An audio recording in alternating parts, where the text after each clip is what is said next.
তেহরানের প্রাসাদের জানালা দিয়ে সূর্যের প্রথম আলো এসে পড়ে মোজতবা খামেনির মুখে। ইরানের নতুন সর্বোচ্চ নেতা চোখ মেলে তাকালেন শহরের দিকে। তেহরান সচল।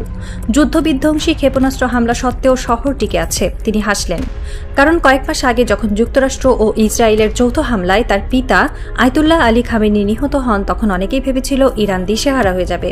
কিন্তু উল্টো হলো, ইরান আরও শক্ত হয়েছে। ইরানের ধর্মীয় শাসন ভেঙে পড়েনি, বরং রূপ নিয়েছে সামরিক শাসনে। ইসরায়েলের গবেষক বেনি সাবদি সতর্ক করে বলেছেন, ইরানের এই নতুন রূপ যুক্তরাষ্ট্র ও ইসরায়েলের জন্য আগের চেয়ে অনেক বেশি ভয়ঙ্কর ও বিপজ্জনক। তিনি ট্রাম্পের দ্বৈত নীতিকে দায়ী করেছেন। ট্রাম্পের প্রতিটি ভুল সিদ্ধান্ত ইরানকে আরও আগ্রাসী করে তুলেছে। গবেষক মনে করেন, ইরান এখন শুধু ইউরেনিয়াম সমৃদ্ধকরণ, মিসাইল ও ড্রোন নিয়ে মেতে নেই, তারা তাদের চারপাশের অস্থিতিশীলতা ও ভঙ্গুর রাষ্ট্র ব্যবস্থা সৃষ্টির চেষ্টা করছে। 1980-র দশকে লেবাননে তারা যেমন করেছিল, এখন বাহরাইন ও ওমানে তেমনই করছে। প্রশ্ন হল, ইরান কেন আগ্রাসী হচ্ছে? ট্রাম্পের নীতি কোথায় গলদ ধরেছে?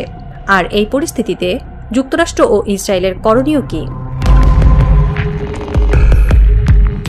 ইরানের জন্য 28 ফেব্রুয়ারি ছিল এক ভয়াবহ শোকের দিন।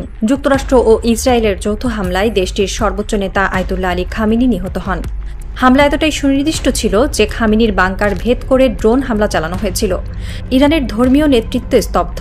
অনেক বিশ্লেষক ভেবেছিলেন খামেনির মৃত্যু ইরানের অস্থিরতা ডেকে আনবে, জনগণ রাস্তায় নেমে সরকারের পতন ঘটিয়ে দেবে। কেউ কেউ আশা করেছিলেন ইরান হয়তো পরমাণু চুক্তিতে রাজি হয়ে যাবে। কিন্তু উল্টো হলো, ইরানের প্রেসিডেন্ট, রেভলিউশনারি গার্ড ও পার্লামেন্ট দ্রুত ঐক্যবদ্ধ হল। 24 ঘণ্টার মধ্যেই মোজতবা খামেনি নতুন সর্বোচ্চ নেতা নির্বাচিত হন। মোজতবা তার পিতার চেয়েও কট্টর। তিনি যুক্তরাষ্ট্র ও ইসরায়েলের বিরুদ্ধে প্রতিশোধ নেওয়ার শপথ নেন। এরপর থেকেই ইরানের কৌশল বদলে যায়। তারা আর ডিফেন্সিভ না থেকে অফেন্সিভে নামে। উপসাগরীয় দেশগুলোতে হামলা চালায়, ইরাকে মার্কিন ঘাঁটি টার্গেট করে, হরমুজ প্রণালী বন্ধ করে দেয়, ইউরেনিয়াম সমৃদ্ধকরণ বাড়িয়ে দেয়। বিশেষজ্ঞ বেনি সাবদি মনে করেন, এই পরিবর্তনের পেছনে ট্রাম্পের ভুল নীতি দায়ী। ট্রাম্প আমেরিকার শক্তি প্রদর্শনের চেষ্টা করলেও তার ইরান নীতি ছিল অসামঞ্জস্যপূর্ণ।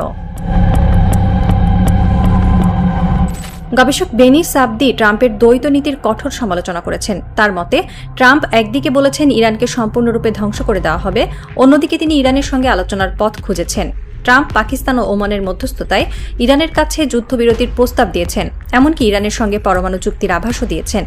এই দ্বৈত অবস্থান ইরানের শাসকদের কাছে দুর্বলতার প্রতীক হিসেবে চিহ্নিত হয়েছে। তারা বুঝতে পেরেছে ট্রাম্প যুদ্ধ চান না। তিনি নির্বাচনী প্রতিশ্রুতি ও জনসমর্থনের কথা ভেবে ইরানের সঙ্গে পূর্ণ যুদ্ধ করতে পারবেন না। ইরানের নেতারা এটাকে তাদের জন্য একটি বড় সুযোগ হিসেবে নিয়েছেন। তারা চাপ প্রয়োগ করে যুক্তরাষ্ট্রের কাছ থেকে আরও